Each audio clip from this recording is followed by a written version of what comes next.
Where's my money, you lying witch? You will pay for this.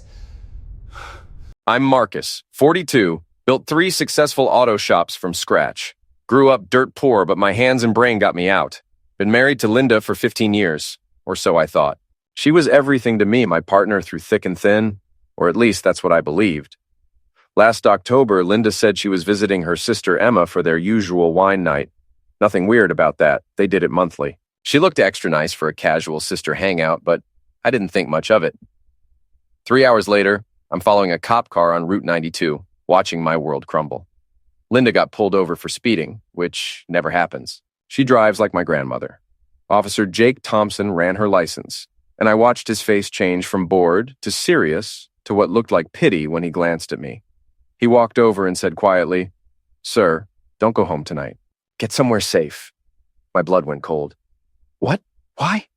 He pressed a folded paper into my hand. "I can't explain now, but that woman isn't who you think she is. Neither is the man at your house right now." He handed Linda her license back with a professional smile, but I caught the disgust in his eyes. In my truck, Linda was chattering about the weird cop asking strange questions. I suggested dinner first, buying time to read the note in the restaurant bathroom. "Your wife has been with Danny Rodriguez for 8 months. Tonight, he's in your house, going through your safe. She gave him the combination. There's much more. She's been planning this for years. Sorry I can't do more. A friend who remembers when you helped my family. Danny Rodriguez. I knew that name. He'd worked at my first shop 5 years back. Charming guy who I fired for theft. Guess he held a grudge. But Linda? 15 years of marriage, surviving my dad's stroke, her mom's cancer, all those struggles that should have brought us closer. I went back to the table wearing a mask. Linda was texting, phone angled away, something I'd never noticed before. "Everything okay, honey?" she asked without looking up. "Perfect," I replied, meaning the opposite for the first time in our marriage. The drive to Emma's was torture. Linda kept checking her phone, and I started cataloging every lie. Late work nights, weekend trips to see college friends I'd never met. My life's foundation wasn't just cracking, it had never existed. At Emma's, I claimed a work emergency. Linda's relief was almost comical. She kissed me goodbye with lips that had probably been on Danny, and I had to clench my fists. But I didn't build an empire by acting on impulse. I learned patience from poverty and strategy from surviving. I drove downtown instead of home and checked into the Riverside Hotel with cash. Old habits die hard. From the 5th floor, I could see my house 3 miles away, glowing like a beacon of betrayal. I called my lawyer, Sam Martinez, who owed me big. Years ago, when his practice was struggling and gang members were maltreating him, I'd made those problems disappear permanently. "Sam, I need professional surveillance gear delivered to my hotel in 2 hours, plus complete background on Danny Rodriguez. Employment, criminal record, finances, everything." After some hesitation, he agreed. While waiting, I watched my house through binoculars. At 12:47 a.m., a figure left through the side door. Family-only access. Even from distance, I recognized Danny's cocky walk. He carried a bag that looked like my emergency cash stash. Linda texted, "Staying at Emma's tonight. She's having a rough time. Love you." I didn't respond. Sam arrived at 2:15 a.m. with surveillance equipment and Danny's complete file. "Marcus, whatever you're thinking, I'm thinking of protecting what's mine. The legal system protects people like them. I protect people like me." Danny's file revealed a pattern: seducing married women, draining accounts, vanishing before consequences hit. He'd done it in 3 states, always staying legal, but he'd made a fatal error choosing my wife. I spent the night planning. Danny wasn't just a thief, he was predictable. His pattern suggested he wanted complete destruction, not just robbery. That meant power and humiliation, total conquest, which meant he'd get careless because he'd never faced real consequences. By dawn, I had a plan. I'd give Danny exactly what he wanted, complete access to my world. But like a spider's web, that access would become his trap. I called Linda. "Hi, honey, how was your emergency?" "Fine, just the Morrison contract issue. How's Emma?" "Better. I might stay another night or 2. Of course, take care of your sister." After hanging up, I called Emma directly. The confusion in her voice said everything. She was fine. Hadn't seen Linda in weeks. Another lie for my mental ledger. I went home that afternoon, walking through like a crime scene. Everything looked normal, but my hidden study camera showed Danny at 11:23 p.m., photographing documents, copying files, pocketing cash, and backup credit cards. The most chilling moment, he held up our wedding photo, smiled like sharing a private joke, then placed it face down. I called my old friend Rico Martinez, who ran security consulting, solving problems through unconventional channels. When Rico's daughter needed surgery insurance wouldn't cover, I'd paid without being asked. That kind of debt runs deeper than money. Rico, I need a full team. Surveillance, counter-surveillance, asset protection. People who understand permanent solutions. How permanent? I'll let you know. Within hours, my house had professional surveillance that made Sam's setup look amateur. But Rico provided something more valuable, information. Your boy Danny has serious debts to Russian import-export specialists, $250,000 plus daily compound interest. He needs a big score soon or he'll have bigger problems than a cheating wife. It clicked into place. Linda wasn't just Danny's target. She was his lifeline. Rico continued. Your wife's been moving money for months. Small amounts, different accounts, under reporting thresholds. Someone taught her money laundering. How much? Best estimate, $400,000 over the past year from your accounts. My vision went red. Money representing years of 18-hour days, risks that paid off through blood and determination. There's more. The money didn't disappear. It's been invested. Real estate in Danny's name, offshore accounts, business ventures that don't exist on paper. They've been building a future with your past. I wanted everything. Every account, purchase, lie they'd shared. I want to know what they eat for breakfast and dream about at night. Rico saw something in my eyes that made him glad we were allies. Then I'm going to give them exactly what they deserve. That night, lying in bed I'd shared with Linda for 15 years, I stared at the ceiling. Tomorrow, I'd implement a plan making their betrayal look like child's play.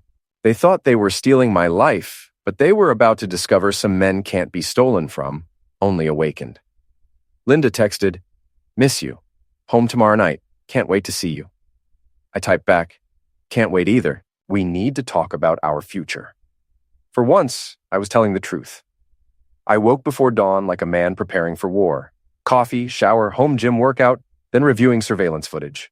Linda had returned at 2:47 a.m., moving like a ghost, checking her phone constantly, even smelling my pillow to see if I'd been there. My first stop was private investigator Maria Santos, who'd saved me from a disastrous merger years ago by uncovering embezzlement.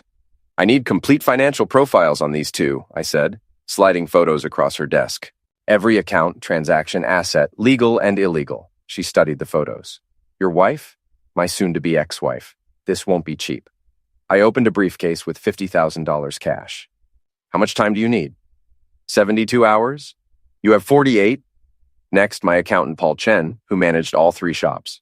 Paul, restructure everything, transfer shop ownership to a new corporation, move liquid assets to accounts Linda can't access, create paper trails showing financial struggles. Paul went pale. Marcus, if you're divorcing, this could be asset hiding. The courts won't be involved. I'm not getting divorced. I'm getting justice. My tone stopped his questions. That afternoon, I visited each shop, ostensibly for inspections, but actually planting seeds of a larger plan. I spoke privately with key employees about loyalty, threats to the business, keeping sensitive information confidential. I'd learned loyalty can't be bought, but can be cultivated. Every person remembered specific kindnesses, Christmas bonuses for kids' surgery, promotions when others wouldn't hire them, second chances when mistakes could have cost everything. By evening, I'd assembled a network of allies who'd do almost anything for the man who'd protected them. My final stop was James Rivera, whose official title was business consultant, but whose actual function was solving problems through unconventional means. We met at a private club where conversations weren't recorded. I have a situation requiring delicate handling, I began, outlining the betrayal, theft, and complete violation of everything I'd built. What's your endgame? Complete destruction.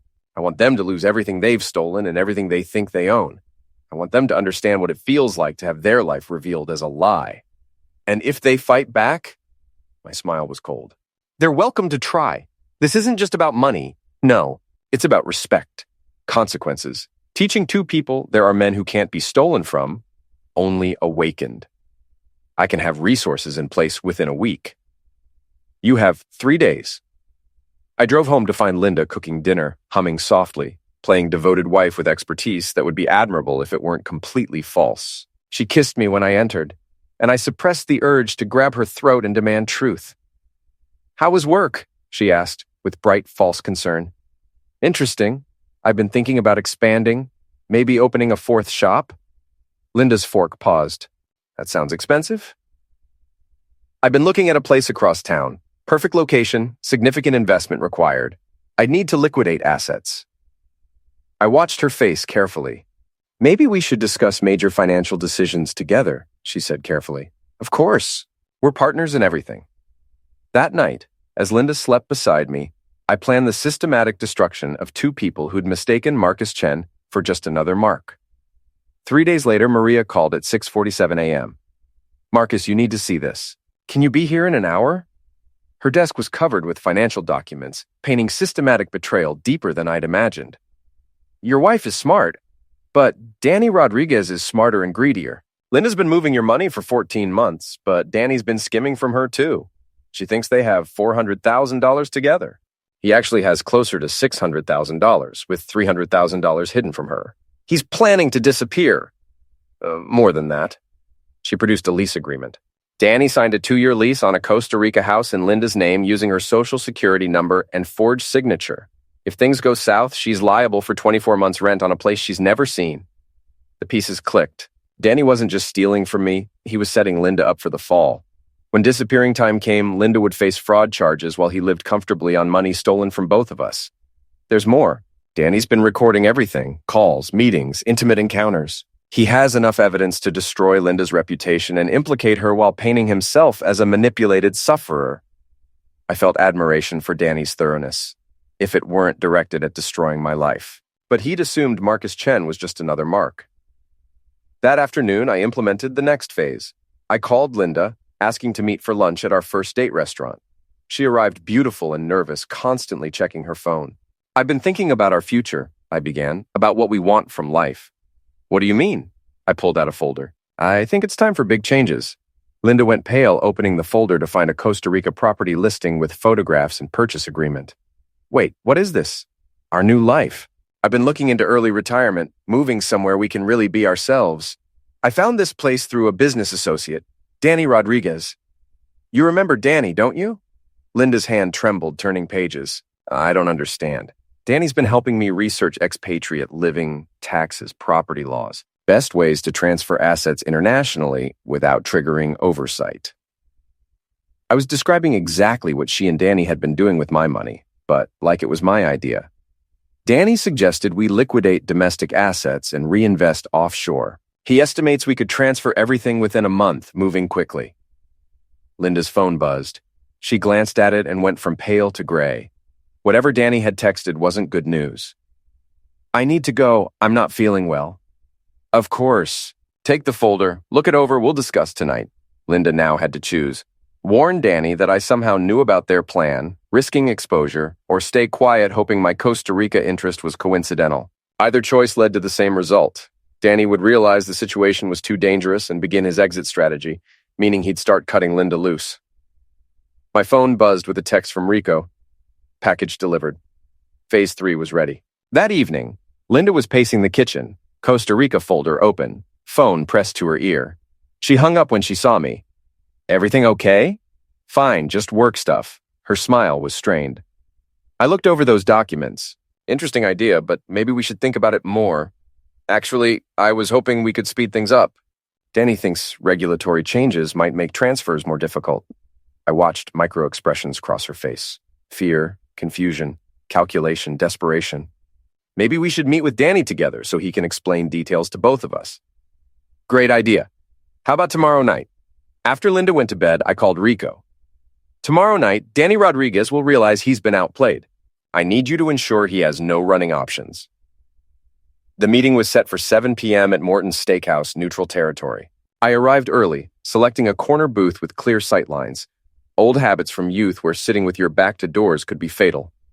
Linda arrived first, nervousness obvious in constant hair smoothing and phone checking. She dressed carefully, professional but attractive, suggesting serious business while appealing to both men in her life. Danny entered exactly at 7, showing no recognition beyond polite smiles. No indication he'd been systematically looting my life for over a year. He was good at his craft. Marcus, good to see you again, Danny said, extending his hand with perfect confidence. Linda mentioned you're interested in offshore opportunities. Very interested. I understand you have considerable experience with international asset management. Some. I've helped a few clients diversify holdings in favorable jurisdictions. I opened my briefcase and removed 3 folders with deliberate precision.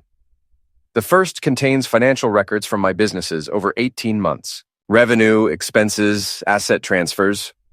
Danny relaxed slightly. Familiar territory. The second folder contains surveillance photographs from the past month. Danny's face didn't change, but I caught slight eye tightening. Linda made a small whimpering sound. The third contains conversation transcripts between various parties regarding my finances, my marriage, and certain planned relocations to non-extradition territories. Profound silence. Danny's hand stopped moving toward his water glass. Linda stared at folders like venomous snakes. Now, we can discuss this like civilized people or involve other parties. Your choice. Danny recovered first. Hunters assess new threats quickly. Marcus, I think there's some misunderstanding. No misunderstanding. I opened the first folder, removing a bank statement. Linda, would you explain to Danny why your signature appears on this $50,000 withdrawal authorization from my business account? Linda's face crumpled. Marcus, please. Or Danny, perhaps you'd explain why you're listed as beneficiary on a life insurance policy Linda took out on me 6 months ago. That got Danny's attention. I'd saved this revelation for maximum impact. His genuine surprise told me everything. He hadn't known about the policy, meaning Linda had been planning contingencies excluding her lover. Life insurance? Danny's voice was controlled, but I caught betrayal underneath. $2 million, with Linda as primary beneficiary and Danny Rodriguez as secondary. Interesting arrangement. Danny turned to Linda with a terrifying expression. You didn't mention insurance policies. I wanted to protect us. Protect us or yourself. I watched their alliance fracture in real time.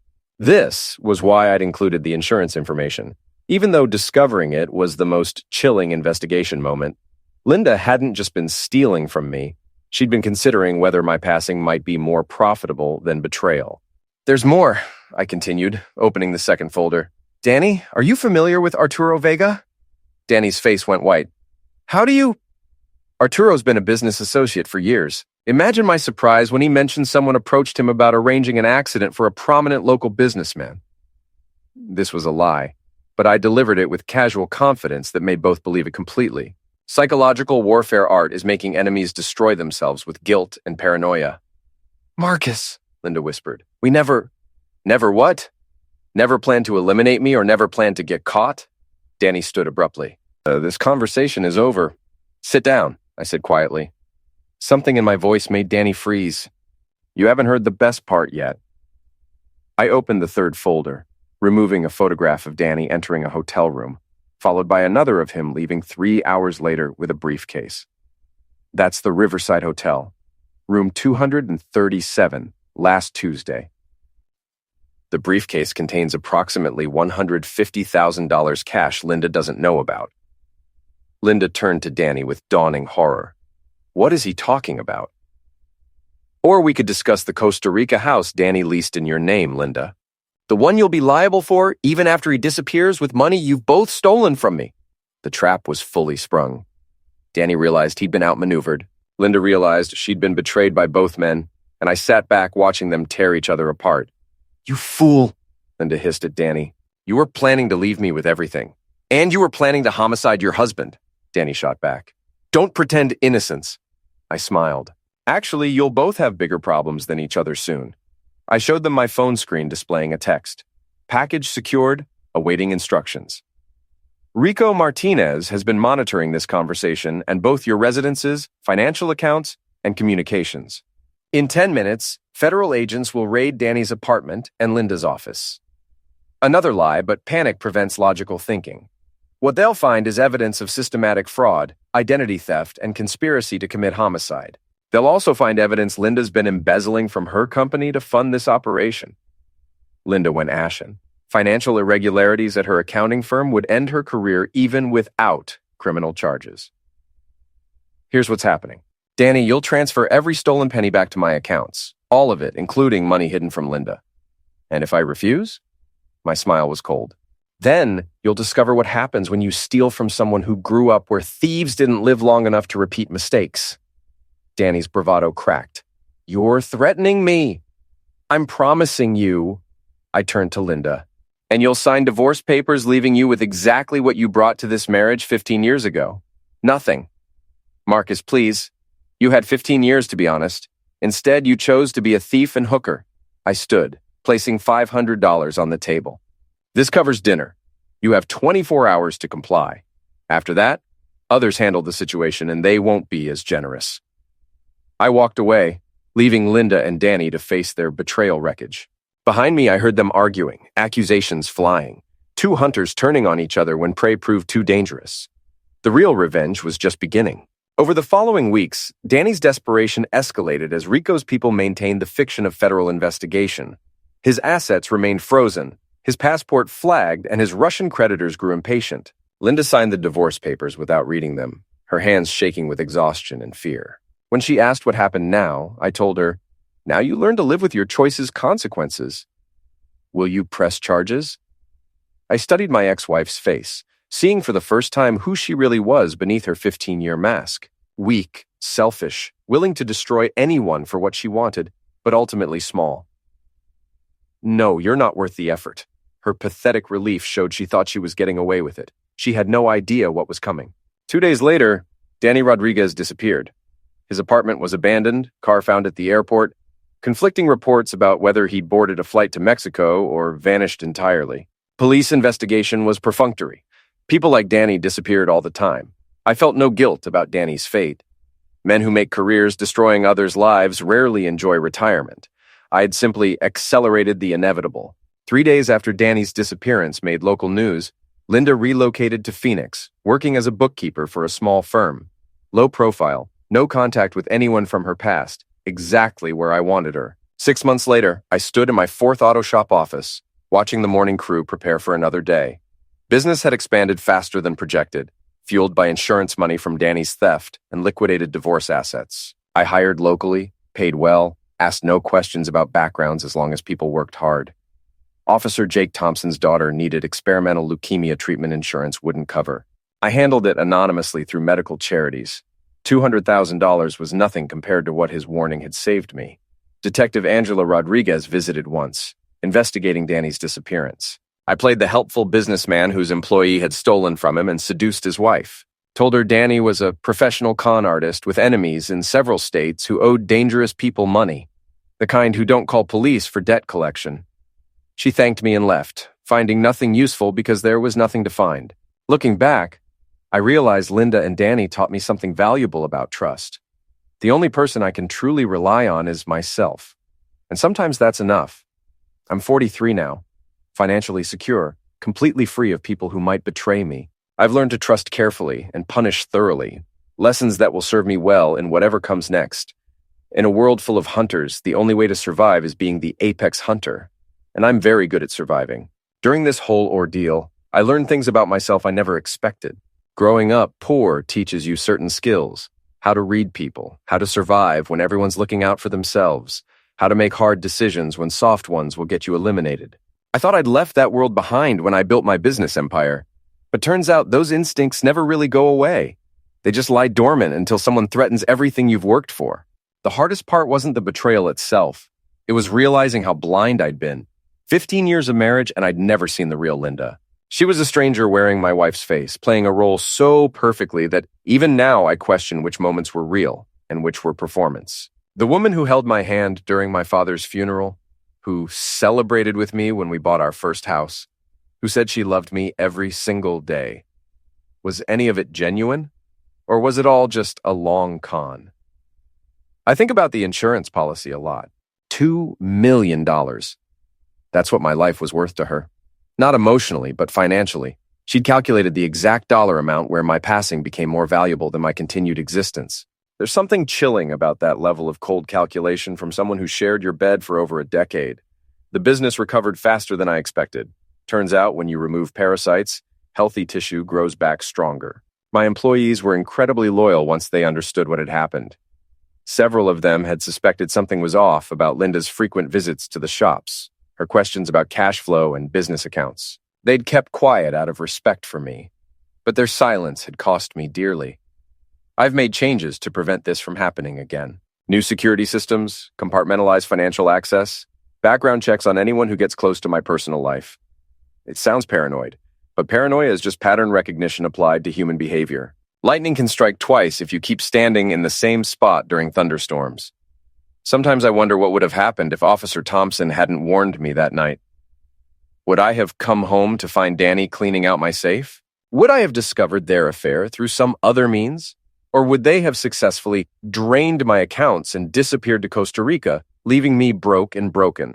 The timing of that traffic stop feels like fate intervening, though I don't usually believe in such things. Rico's people kept tabs on Linda for a few more months after she moved to Phoenix. She lived in a studio apartment, took the bus to work, ate microwave dinners alone every night. Her Instagram went dark, her Facebook deleted. She became a ghost, which is fitting for someone who spent years pretending to be someone else. Eventually, I told Rico to stop monitoring her. She was no longer my problem to solve or my story to follow. The strangers who knew about my situation, Officer Thompson, Maria the PI, even Detective Rodriguez, all handled themselves professionally, but I could see the mixture of disgust and admiration in their eyes. Disgust at what Linda and Danny had done, admiration for how thoroughly I'd dismantled their scheme. It's a look I remember from my youth, when people realized I wasn't someone to be crossed lightly. What bothers me most is how close they came to succeeding. If Danny had been just slightly less greedy, if Linda had been marginally better at covering her tracks, if Officer Thompson hadn't remembered a favor from years ago, I could have been the cautionary tale instead of telling one. Success in revenge, like success in business, often comes down to preparation, meeting opportunity. I was prepared because my past had taught me to always have contingency plans. They failed because they underestimated their target. Looking back, the signs were all there. Linda's sudden interest in international travel, her questions about business finances disguised as wifely concern, her new fitness routine and wardrobe updates that she claimed were just for herself, Danny's casual friendship requests on social media, his periodic check-ins about job opportunities, his knowledge of details about my business that I'd never shared with him. They thought they were being subtle, but subtlety is just another word for preparation when you're planning to destroy someone's life. The money they stole represented more than just numbers in bank accounts. It was years of my life converted into currency. 18-hour workdays, negotiations in back alleys and boardrooms, risks that could have destroyed me if they'd gone wrong. When you grow up with nothing, every dollar feels like proof that you've earned the right to exist in decent society. Taking that money wasn't just theft. It was an attempt to reduce me back to nothing, to prove that everything I'd built was just an illusion that could be stripped away by people who thought they were smarter than me. The psychological damage was harder to calculate than the financial losses. How do you quantify the cost of discovering that your entire adult life has been based on lies? How do you price the realization that someone you trusted completely was actively working to destroy you? How do you recover from learning that the person who knew you best used that knowledge as a weapon? These are questions I'm still working through, probably will be for years to come. But there's also been unexpected growth. Removing toxic people from your life creates space for genuine relationships to flourish. My employees and I have a different dynamic now. More honest, more direct. My friendships have deepened because I've learned to value authenticity over convenience. Even my relationship with my family has improved because I'm no longer filtering everything through Linda's opinions and judgments. I sleep better now than I did during my marriage, which says something profound about the cost of living with deception, even when you don't consciously recognize it. Your subconscious knows when something isn't right, and it keeps you in a state of low-level stress that you don't realize you're carrying until it's gone. Peace of mind, it turns out, is worth more than I ever imagined.